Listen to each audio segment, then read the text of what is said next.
Gelin Søren Kierkegaard'la birlikte modern insanın belki de en temel sorusuna dalalım. Bu kadar kalabalığın içinde kendimiz olmayı nasıl başarabiliriz? İşte bu analizde Kierkegaard'ın o otantik, o gerçek benliği bulmak için çizdiği sancılı ama bir o kadar da aydınlatıcı yolculuğun izini süreceğiz. Hadi başlayalım. Şu soruyla başlayalım. Çünkü Kierkegaard için felsefe böyle soyut teoriler yığını değil, tam da böyle kişisel bir yüzleşme anıdır.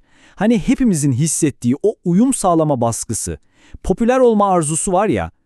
Peki tüm bunların ortasında o gerçek ben nerede duruyor? Kendimiz olmak sahiden ne demek? İşte Kierkegaard'un bu çarpıcı tespiti adeta günümüz ruhunun bir röntgenini çekiyor. Ona göre beraberlik dediğimiz, içine sığındığımız o kalabalık aslında kendi otantik varoluşumuzdan bir kaçış. Peki, ama bu kaçış bizi nereye götürüyor? İşte tam da buraya götürüyor. Kierkegaard'ın deyimiyle bireyselliğin krizine. Kalabalığın onayı, alkışı, gürültüsü o kadar baskın hale geliyor ki kişi en sonunda kendi iç sesini, kendi hakikatini duyamaz oluyor. Modern çıkmaz tam olarak bu. Toplumun bize uzattığı maskeleri takıyoruz, beğenilmek, onaylanmak için sürekli bir rol oynuyoruz ve en sonunda aslında kim olduğumuzu unutuyoruz. Kierkegaard buna umutsuzluk diyor ve ona göre bu ruhun en derin hastalığıdır. Farkında olsak da olmasak da. Peki bu hastalıktan bir çıkış var mı? Kierkegaard'a göre evet var. Ama bu çıkış öyle hazır bir reçetede falan değil. Hayatın tam da o ya da anlarında gizli. Çünkü varoluş öylece sürüklenmek değil, her an bilinçli bir seçim yapmaktır. Verdiğimiz her karar bizi ya kendimize biraz daha yaklaştırır ya da kalabalığın içinde biraz daha eritir. Kierkegaard işte bu zorlu seçim yolculuğunu benliğe giden yolda geçirmesi gereken 3 temel aşama olarak tanımlıyor. Gelin şimdi bu varoluş basamaklarını tek tek tırmanalım ve bireyin kendini bulma serüvenine yakından bakalım. Yolculuğun ilk durağı sanırım hepimize en tanıdık olanı estetik aşama. Burada hayat adeta bir sanat eseri gibi yaşanır. Duyular, anlık hazlar, tutkular, her şey ön plandadır. Tek bir amaç vardır, sıkıntıdan kaçmak ve anın keyfini sonuna kadar çıkarmak. Bu aşamanın en bilinen figürü Don Juan'dır, değil mi? Sürekli yeni fetihler, sürekli yeni deneyimler peşindedir. Ancak bu arayış biraz da yılanın kendi kuyruğunu yemesi gibi sonu gelmeyen bir tatminsizlik döngüsü yaratır. Çünkü dışsal hazlar ne kadar artarsa artsın, içteki o boşluğu asla dolduramaz. Ve bu yolun sonu kaçınılmaz olarak umutsuzluktur. İşte tam o umutsuzluk anında birey bir seçimle karşı karşıya kalır. Ya bu boşlukta dönmeye devam edecek ya da bir üst basamağa adım atacak. Bu adım estetik yaşamın o anlık keyiflerinden vazgeçip sorumluluğa ve evrensel ahlaki ilkelere dayanan etik aşamaya geçmektir. Etik yaşamda birey artık ben ne istiyorum diye değil, ne yapmalıyım diye sorar. Görevler, evlilik, meslek gibi toplumsal rollerle kendine sağlam bir kimlik inşa eder. Bu estetiğin o sürekli kaosuna karşı bir düzen ve anlam sunar. Ama Kierkegaard bizi uyarıyor, dikkatli olun, bu da bir tuzak olabilir. Çünkü bu sefer de benlik herkesin yaptığı doğru olanın, yani o evrenselin içinde kaybolma riskiyle karşı karşıyadır. Ve geldik yolculuğun zirvesine. Aklın ve toplumsal ahlakın bittiği yerde başlayan o aşamaya, Tanrı ile tamamen kişisel, aracısız ve öznel bir ilişkiyi içeren dinsel aşama. Bu Kierkegaard'a göre insan olmanın en yüce ama aynı zamanda en zorlu, en yalnız halidir. Dinsel aşamada artık ne toplumun doğrusu ne de aklın mantıklısı geçerlidir. Tek bir rehber vardır. Tanrı ile kurulan o mutlak ve kişisel bağ. Bu öyle kanıtlar üzerine kurulu bir ilişki değildir. Tutku, ıstırap ve paradokslarla doludur. Birey Tanrı'nın karşısında yapayalnızdır ve gerçek benliğini ancak bu mutlak yalnızlıkta bulabilir. Peki bu aşamalar arasında nasıl hareket ediliyor? Kierkegaard'a göre estetikten etiğe geçiş bilinçli bir iradeyle, yani rasyonel bir kararla mümkün. Ama etikten dinsel olana geçiş bir karardan çok daha fazlası.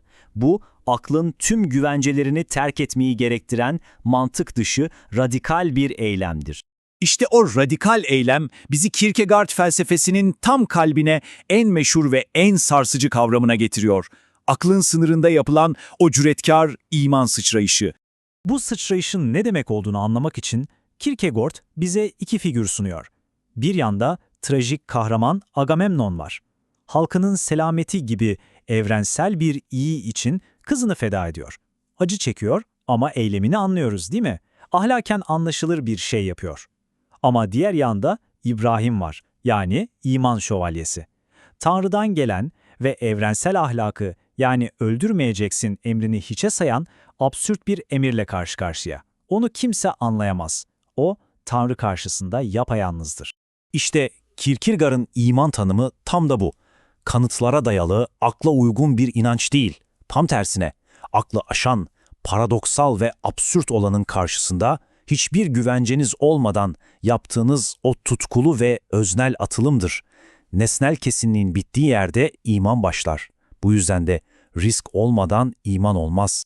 Aslında bu radikal iman anlayışı Kierkegaard'ın kendi döneminin hakim felsefesine karşı başlattığı büyük bir isyanın temelidir. Hakikat öznelliktir isyanının. O dönemde özellikle Hegel gibi filozoflar hakikatin nesnel olduğunu ve evreni A'dan Z'yi açıklayabilen büyük, rasyonel sistemler aracılığıyla anlaşılabileceğini savunuyorlardı. Felsefe, adeta her şeyin yerli yerine oturduğu dev bir makina tasarlamak gibiydi.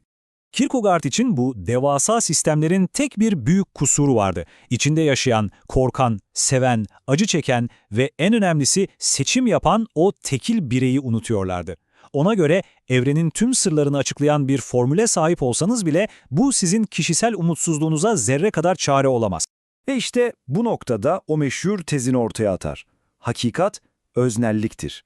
Bakın, bu herkesin doğrusu kendine demek değil. Bu, bir birey için varoluşsal anlamda değerli olan tek hakikatin, uğruna yaşadığı ve öldüğü, tutkuyla benimsediği hakikat olduğu anlamına gelir. Kısacası, hakikat bir bilgi değildir, bir varoluş biçimidir. Peki, tüm bu parçaları birleştirdiğimizde o otantik benliğe giden çetin yolculuk nasıl bir bütünlük kazanıyor? Gelin şöyle bir toparlayalım. Kierkegaard'ın bize bıraktığı en temel miras belki de şu: benlik, öyle keşfedilmeyi bekleyen gizli bir hazine değil. O, tıpkı bir heykeltıraşın mermeri yontması gibi, kalabalığın içinde yabancılaşmayı fark ederek, her ya da anında seçimler yaparak, aklın sınırında imana sıçrayarak ve en sonunda Tanrı'yla kurulan o kişisel ilişkide hayat boyu inşa edilen, yaratılan bir sanat eseridir.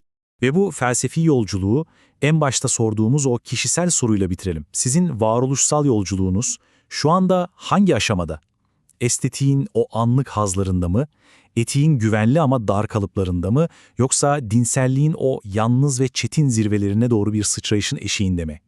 Kierkegaard'a göre cevap ne olursa olsun, asıl önemli olan bu soruyu sormaya cüret etmektir.